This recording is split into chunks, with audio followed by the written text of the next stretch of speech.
Well, looks like TPS is up. Thank you, President Trump. This is what I voted for. This is what I voted for. Thank you, President Trump. This is what I voted for. Thank you, thank you, thank you.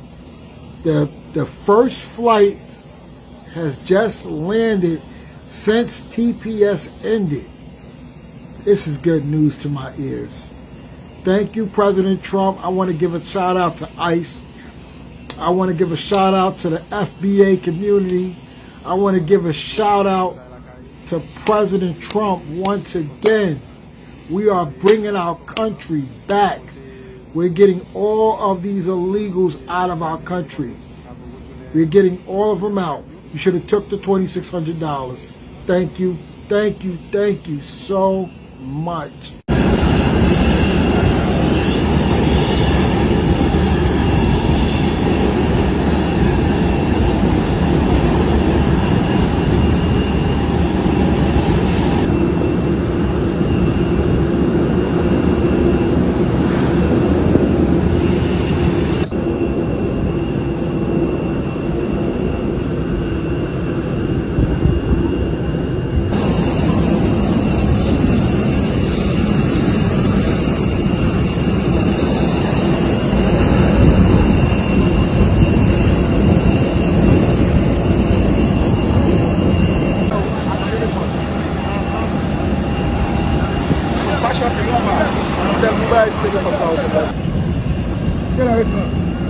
Avant, non, tranquille, lui.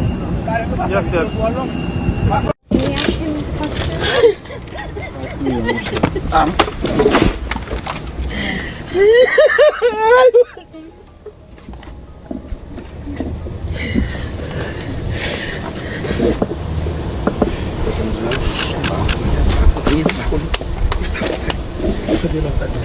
Bapaknya sama teknologi.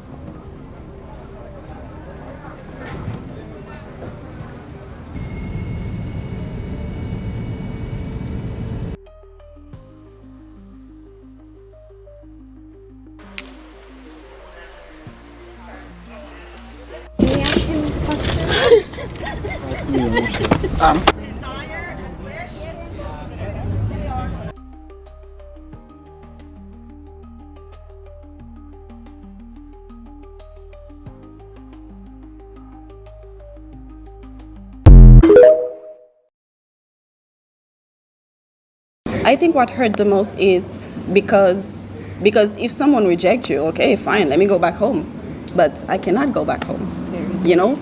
That's what hurts. Because you know that, okay, it's not that it's the dream. I'm not living the dream here. So it's us immigrants trying to survive. And whenever you're trying to survive, for me, it's not a dream. So it's not a dream. America for us, it's not a dream. It's just like most like a jungle. I'm sorry, but we're trying to survive every single day. So my husband had an appointment this morning with ICE.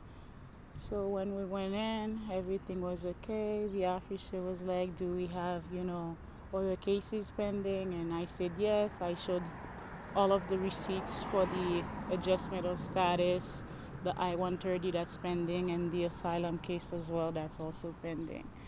But at the end, they said they had to detain him, and they did.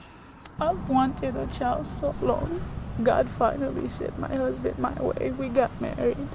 We're on the IVF process. We spent every last dime on that process. And then tomorrow is my first appointment for this cycle. I don't know what. ICE has started detaining Haitians in Springfield, Ohio. After ending temporary protected status, federal agents are moving through the community. People are staying inside, afraid to leave their homes. Neighbors are going quiet. This is what it looks like when the government decides an entire group is no longer protected and starts collecting them. History has shown us this pattern before, including in 1930s Germany, when targeted communities learned to stay indoors and fearfully wait for the knock. Different time, same terror tactic. The first major deportation flight to Haiti has now happened. More than 160 people were sent back after the United States ended temporarily protected status for Haitians. And this could be the moment when the consequences of that decision become very real. Because TPS previously protected roughly 350,000 Haitians from deportation and allowed them to legally work in America. On August 20th, an ICE flight carrying 160 passengers landed in Cap Haïtien, Haiti. The flight did not go to Port-au-Prince. Why? Because the security situation around Haiti's capital remains extremely dangerous. That alone tells you how complicated this situation has become. For years, TPS gave eligible Haitians protection from deportation and authorization to work legally in the United States. But that protection has always legally, temporarily, after a Supreme Court decision in June, the administration termination of Haiti's TPS designation moved forward. DHS now says the designation officially ended on July 27th, 2026. And once the protection has ended, thousands of people faced a very different immigration reality. But here is where the story gets complicated. Not every Haitian who previously had TPS is automatically being deported. Some may have other immigration protections. Some may have another legal pathway to remain in the United States. And even officials have acknowledged that the first flight does not tell us exactly how many former TPS holders were on board. At the same time, the end of TPS is already affecting Haitian communities across America. People who depended on TPS-linked work authorization have faced uncertainty about their jobs. Employers in industries including healthcare, hospitality, and construction have also been affected because many relied on Haitian workers. So this isn't an immigration story only. It's an employment story, and for many families, it's a family separation story. Then there is Haiti itself. The country continues to struggle with severe gang violence, displacement, and humanitarian problems.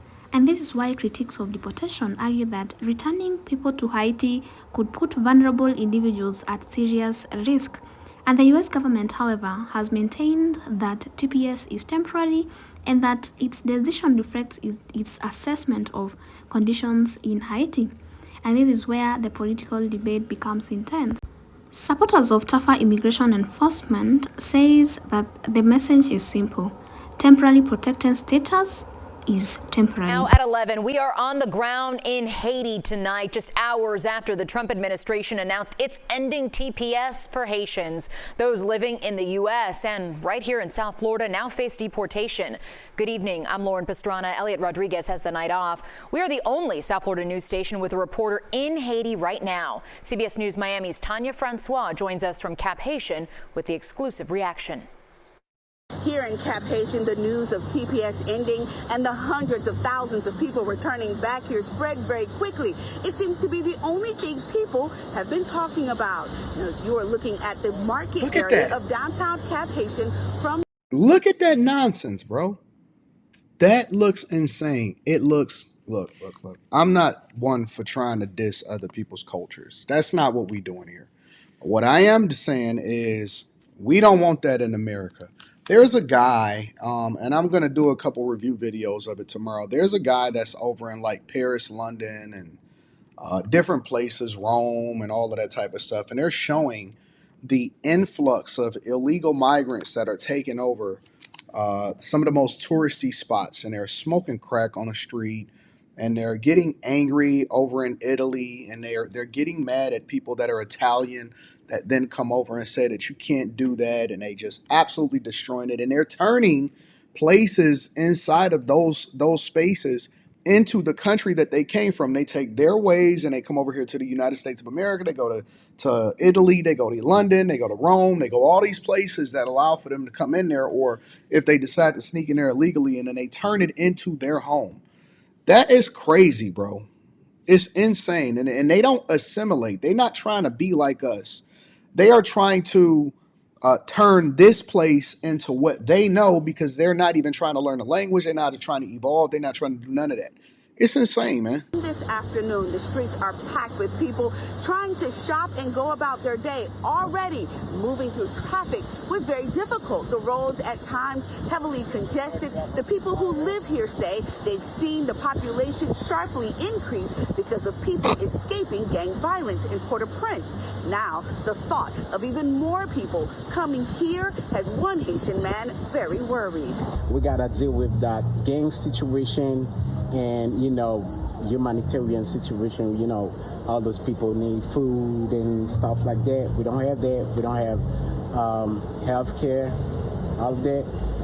And we're gonna receive all those people. So they don't even want their own people over there, and they expecting for us to want their people over here. They don't even want them in another city that's over there. And we supposed to be like, oh yeah, we love it over here.